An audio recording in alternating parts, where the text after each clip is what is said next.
तो ये सूबों ने करना है, वेरी इंटरेस्टिंग। अब ये इस पे बड़ा ज़रूरी इनपुट भी आए, लेकिन नदीम कुरैशी साहब, अभी आपकी पार्टी की तरफ से ये भी कहा जा रहा है, मतलब आपकी पार्टी क्या, पीटीआई की बेसिकली गवर्नमेंट है, तो पख्तूनख्वा हुकूमत, मैं ऐसे रीफ्रेस करती हूँ अपनी बात को, पख्तूनख्वा गवर्नमेंट ने कहा है कि ये अभी भी सिर्फ बातें हैं, ये वादे अमल नहीं किए गए। बिलखुसूस उन्होंने ये जो तनकीद है वो वफाक पे और पंजाब गवर्नमेंट पे की है।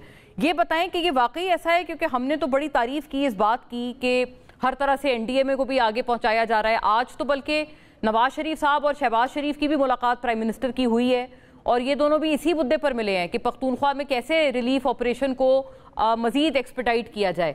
आप लेकिन बिल्कुल उल्टा गिला कर रहे हैं, और ये बात सूबों के करने वाली है। तो ये सूबे आप क्या अपने अंदर भी आइडेंटिफाई करने को तैयार हैं कि आपकी तरफ से क्या गफलत हुई? ये जो इस तरह की तजावुजात हैं, वो एक रिवर का बहाव है, उसके चैनल के सामने ये सारी क्यों थी, या अगर उनको हटाना है तो क्या ये मुश्किल कदम आप बतौर सूबाई हुकूमत आपकी पार्टी उठा लेगी? बहुत शुक्रिया आपका। देखिए, पहले तो मैं आपसे गुजारिश कर दूं, सबसे पहले तो मैं बतौर एक पाकिस्तानी के, बतौर एक पंजाब के रहायशी के, पंजाब के रुकन असम्बली के, अपने तमाम उन बहन भाइयों से इजहार अफसोस, इजहार हमदर्दी करता हूँ जो इस सैलाब की नजर हुए, जो कीमती तरीन जाने जाया हुई। और ये हमेशा हमारे लिए एक तकलीफ की बाइस ये बात रहती है कि हम हादसात के बाद उन पर डिबेट भी शुरू करते हैं। गवर्नमेंट्स भी अपनी पॉलिसियों के हवाले से इजहार करती है। पाकिस्तान उन 8 मुल्कों में शामिल है, आप मुझसे बेहतर समझती हैं, जिनको बदतरीन क्लाइमेट चेंज का सामना है। जी जी। अभी राणा साहब फरमा रहे थे जी, अर्ली वार्निंग्स के हवाले से हमारे पास कोई सिस्टम है, मैं नहीं समझता। क्योंकि पंजाब में भी अभी पिछले दिनों जो अर्बन फ्लडिंग हुई, जिसमें एक हाउसिंग सोसाइटी में आपने सुना होगा, एक रिटायर्ड कर्नल और उनकी बेटी जिस तरह से एक फ्लड के रॉ का शिकार हुए, और 2-3 दिन के बाद उनकी डेड बॉडी मिली। तो तो इस तरह के बहुत सारे हादसात पंजाब में भी होते रहे। जहां तक असद कैसर साहब के ट्वीट का ताल्लुक है, उन्होंने बिल्कुल ठीक कहा। ये 2022 के मिड की बात है, जब वर्ल्ड बैंक का एक एग्रीमेंट हुआ उस वक्त की पाकिस्तान की गवर्नमेंट के साथ, तहरीक इंसाफ की गवर्नमेंट के साथ। लेकिन इत्तेफाक से वो गवर्नमेंट, बदनसीबी गवर्नमेंट ना चल सकी। हमारे यहाँ अलमिया तो यही है कि कोई भी हुकूमत अपना वक्त पूरा नहीं कर पाती।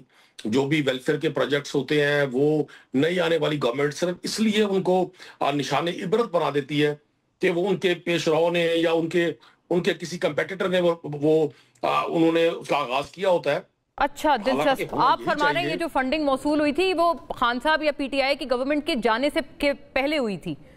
उस वक्त ये आपने अग्रीमेंट ये तय पाया था वर्ल्ड बैंक के साथ, और फिर उसके जो पैसे आए थे वो फिर तब आए थे जब ये आपकी गवर्नमेंट का जब चली गई थी। वो खान साहब ने यूएनओ में भी क्लाइमेट चेंज के हवाले से पाकिस्तान की मुश्किलात का जिक्र किया था।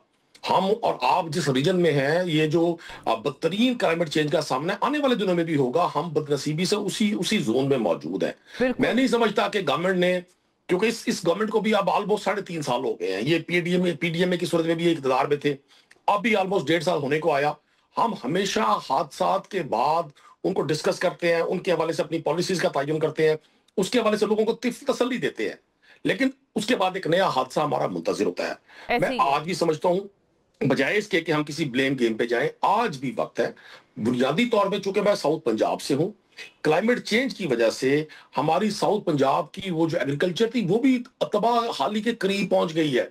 वजह उसकी ये है कि हमारे पास जो एनडीएमए की सूरत में या पीटीएमए की सूरत में ये जो मैनेजमेंट अथॉरिटीज हैं, मैं जाती तौर पर नहीं समझता कि उनके यहाँ कोई विजनरी वर्क हो रहा है। अब ये बदतरीन ये हादसा हुआ है, लोग 400 से ज्यादा लोग जान से हाथ धो बैठे हैं, सारा इंफ्रास्ट्रक्चर दबा हो गया है। अब इस हादसे के बाद हमें कई साल लगेंगे इसकी रिकवरी में, इसकी रेमेडी में, लेकिन होना क्या है, हम किसी नए हादसे के हवाले से हमारी कोई वर्किंग नहीं होगी। मैं आज भी समझता हूँ विफाक की बहुत ज्यादा जिम्मेदारी है। विफाक की गवर्नमेंट जो है वो हर तरह से फूड सिक्योरिटी की भी, और ये कुदरती जो डिजास्टर है इनके हवाले से भी सारी पॉलिसीज विफाक बनाता है। अगर विफाक ये कहकर कि ये सूबे की जिम्मेदारी है, अगर सिंध में कोई इशू बना हो, उस वक्त बिलावल जरदारी साहब ने अगर तनकीद की, मैं बिल्कुल समझता हूँ वो हक पे जानिब थे। और आज अगर गंडापुर साहब तनकीद कर रहे हैं, आज जिस मैं आपसे प्रोग्राम कर रहा हूँ, अभी तक प्रैक्टिकली फेडरल गवर्नमेंट की तरफ से एक भी स्टेप नहीं है, वहां सिवाय मीडिया पे बयानात के। तबाही तो वहां ही हुई है, लोग तो वहां ये तो परेशान को काफी की हालत में है।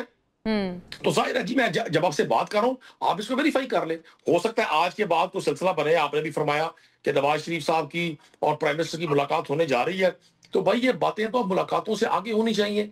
अगर वहां 500 400 और 500 के करीब लोग 400 से 500 के करीब लोग जान से हाथ धो बैठे हैं।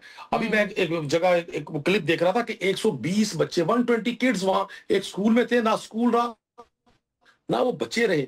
इससे बड़ा हादसा और क्या होगा। और उसके साथ साथ अभी तक मुझे नहीं समझ आ रहा कि फेडरल गवर्नमेंट ने किस तरह की कोई इमरजेंसी वहां नाफिज की है। कोई शक नहीं है, पाक आर्मी के जवानों ने आगे बढ़ना है, उन्होंने वहां रेस्क्यू करना है लोगों को, और वही करते हैं हमेशा।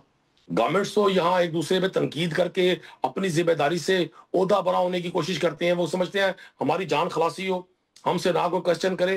देखिए, अगर हम लॉन्ग टर्म बेसिस पे भी सोचें, तो आज हम जहां खड़े हैं, आप एग्रीकल्चर पॉइंट ऑफ व्यू से ले लें, अब ये नहीं बड़ी अहम बात है, इसको आगे बढ़ाते हैं। ब्रेक का मुझे कहा जा रहा है, ब्रेक पे पढ़ते हैं नाजरीन, वापस आते हैं। स्टेबल सारी अहम बातें हैं, और ये जो क्लेम है ये जाहिर है हम अपनी तरफ से इसको वेरीफाई भी करेंगे। और ये बड़ा एक परेशान कुन बात है कि वो कह रहे हैं कि ये बातें, ये वादे अभी भी सिर्फ बातें ही और वादे ही हैं, प्रैक्टिकली कुछ नहीं।